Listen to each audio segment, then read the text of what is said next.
Avengers, time to work for a living.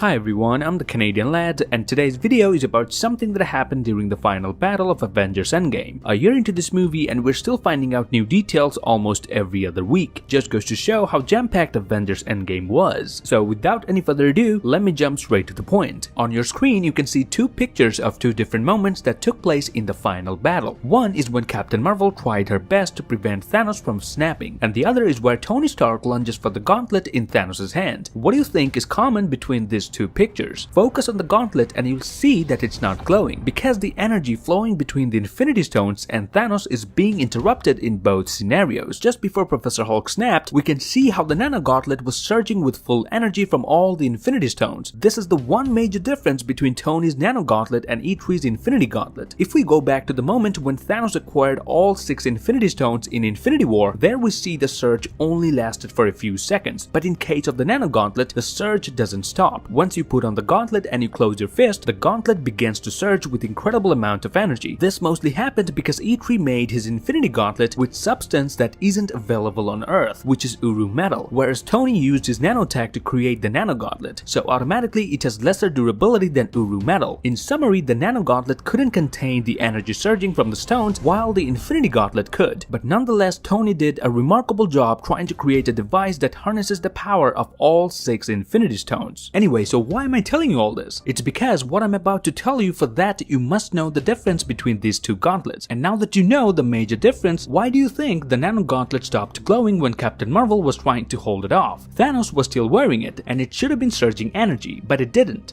Let me tell you why, and for that we have to rewind to this scene when Captain Marvel absolutely destroyed Thanos' ship with rather ease. The reason she could do this is because when she was arriving, Thanos' ship was blasting her relentlessly, and that's how she absorbed all the energy from those blasts and unleashed it upon Thanos' ship. This is one of the major abilities of Captain Marvel. She's more powerful when she fights more powerful beings, because her source of power is basically absorbing the enemy's attack and unleashing it whenever she feels necessary. And this is exactly what happened in this scene when she tried to hold back Thanos' gauntlet. She's not only stopping Thanos but also absorbing energy from all 6 Infinity Stones, and that's why the circuit breaks and it no longer glows on Thanos' hand. Instead, it glows around her hand and arm, implying that the stones are now reacting to her movements rather than Thanos. It doesn't mean she could snap in that moment, because you still need to be wearing the gauntlet in its entirety. Also notice how she initially gets tossed around by Thanos until she grabs the gauntlet while being surrounded by energy. The longer she stays near the gauntlet, the more stronger she seems to get, and this is why she was able to withstand Thanos' headbutt without blinking an eye. In her solo movie, she storms through a bunch of ships after getting hit by an explosion. Prior to that, she seems to be more limited, but absorbing that explosion caused her to gain more power and she was easily able to destroy those ships. So this is the one detail that most people didn't notice from Avengers Endgame, that Captain Marvel actually was absorbing energy from all 6 Infinity Stones while trying to stop Thanos. But still, if you ask me what's the proof that Carol Danvers was absorbing energy from the gauntlet, I have one more reason to give you. Look what happened when Tony snatched all the Infinity Stones from Thanos. His gauntlet was still glowing, but the moment Tony pulled all the stones, it stopped surging immediately. It's because Tony broke the energy flow between the stones and Thanos. So it's clear that whenever the stones get separated from the gauntlet, it stops to glow. But Captain Marvel didn't pull any stone, and yet the glove wasn't glowing, proving that she managed to break the energy flow from reaching Thanos by simply absorbing it, despite not touching the stones physically. This is one of the main aspects of her powers in the comics, and to see this in Endgame in such a clever way is praiseworthy. Which brings me to my conclusion: is Captain Marvel the strongest Avenger? The simple answer is no. It's because she will struggle if there's nothing to absorb her power from. She can still use her photon blast, but that doesn't make her the strongest. For example, if she goes toe to toe with Thor, she will definitely give a strong fight by absorbing the energy from his lightning, but there's no way she's stopping Stormbreaker from a Thor in his prime. If the Infinity Gauntlet with all 6 Infinity Stones isn't strong enough to stop Stormbreaker, she isn't either. And that's why Wanda, aka Scarlet Witch, still remains the strongest Avenger, because her abilities and powers do not depend on her surroundings. Another aspect I noticed is that when Tony takes all the stones from Thanos, Thanos isn't worried about the absence of the current. It takes for him to snap to notice something's wrong. Now remember, this is Thanos from 2014. He was unprepared and so overconfident that he didn't even realize the gauntlet stopped glowing. Had it been Thanos from the current timeline, he would have noticed there's something wrong even before snapping. But because it's Thanos from 2014, he doesn't really know the differences between the two gauntlets, but if he knew, we would have gotten an entirely different ending. Nevertheless, this subtle detail from Avengers Endgame is truly amazing and makes me love this movie even more. And if you share the same opinion as me, then do give me a thumbs up, and don't forget to grab the subscribe button and turn notifications on, and follow me on Instagram because I have more of these videos coming very soon. I'll see you lads in the next one, okay? No,